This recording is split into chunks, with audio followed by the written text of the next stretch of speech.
On va parler de la France maintenant parce que le nouveau premier ministre multiplie les rencontres à Matignon quelques jours après sa nomination. Sébastien Lecornu va-t-il réussir à sortir la France de la crise politique? Parce qu'il y a du mécontentement sur le terrain. Vous le voyez d'ailleurs sur les images, il y a eu ce mouvement Bloquons tout. 800 actions, 200 000 personnes qui se sont mobilisées, d'autres mobilisations à venir. On fait le point avec Thomas Chenel, notre collaborateur en France. Bonjour Thomas. Bonjour Simon, bonjour à tous. Alors, le nouveau premier ministre a été nommé un petit peu plus tôt cette semaine et déjà, il est au travail. Là, il y a des rencontres qui se multiplient avec plusieurs organismes de la société civile, mais également d'autres formations politiques.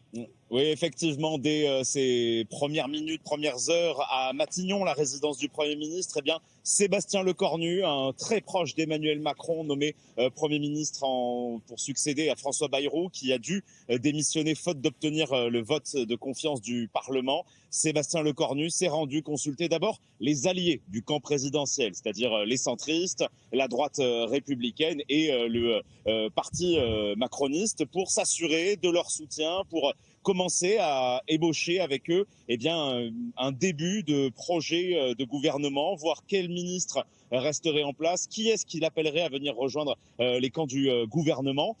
Pour l'instant, ça s'est globalement bien passé. On sait aussi qu'il a déjeuné avec Nicolas Sarkozy, l'ancien président de la République. C'est une visite presque traditionnelle quand on est un Premier ministre issu de la droite, puisque c'est le cas de Sébastien Lecornu. Il a longtemps été membre du parti Les Républicains. Désormais, sa grande mission, c'est ce que n'a pas réussi à faire François Bayrou, c'est de trouver un accord avec les oppositions. Alors déjà, l'extrême gauche et l'extrême droite ont annoncé que quoi qu'il arrive, ils censureraient le gouvernement à la rentrée, mais ensemble, ils ne sont pas majoritaires. Reste à savoir quelle sera l'attitude des trois autres partis qui pourraient faire la clé de voûte. On parle des socialistes à gauche, des écologistes et également d'un petit parti indépendant, l'UOT. Ces trois partis-là, ce sont les seuls avec lesquels Sébastien Lecornu pourrait éventuellement travailler pour ne pas être censurés. Ils ont déjà exprimé plusieurs revendications. Reste à savoir si le nouveau Premier ministre sera capable de faire des concessions sur les projets d'économie dans le prochain budget pour la France.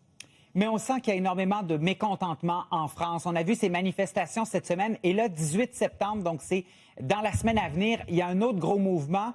Qu'est-ce qui risque de se passer? Il y aura beaucoup de grèves, je pense.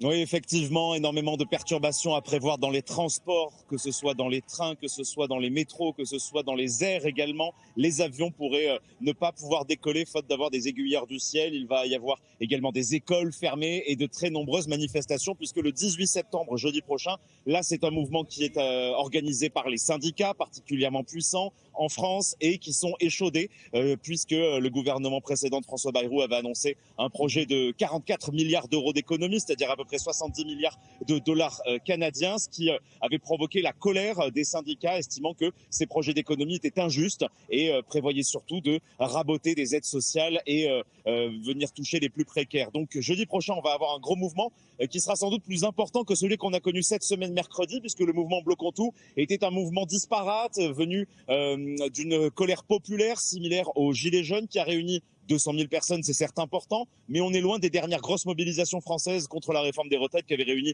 1 million de personnes. Et surtout, c'est que ce mercredi, on a assisté à beaucoup de violences, beaucoup de dégradations, voilà, des actes de vandalisme contre les forces de l'ordre, contre des restaurants, contre des bus notamment qui ont été incendiés. Donc il y a une vraie colère en France qui est dirigée désormais contre Emmanuel Macron, puisque le président de la République semble ne pas vouloir faire la moindre concession, notamment sur les retraites, sur les économies et sur le nouveau plan pour rééquilibrer les finances françaises.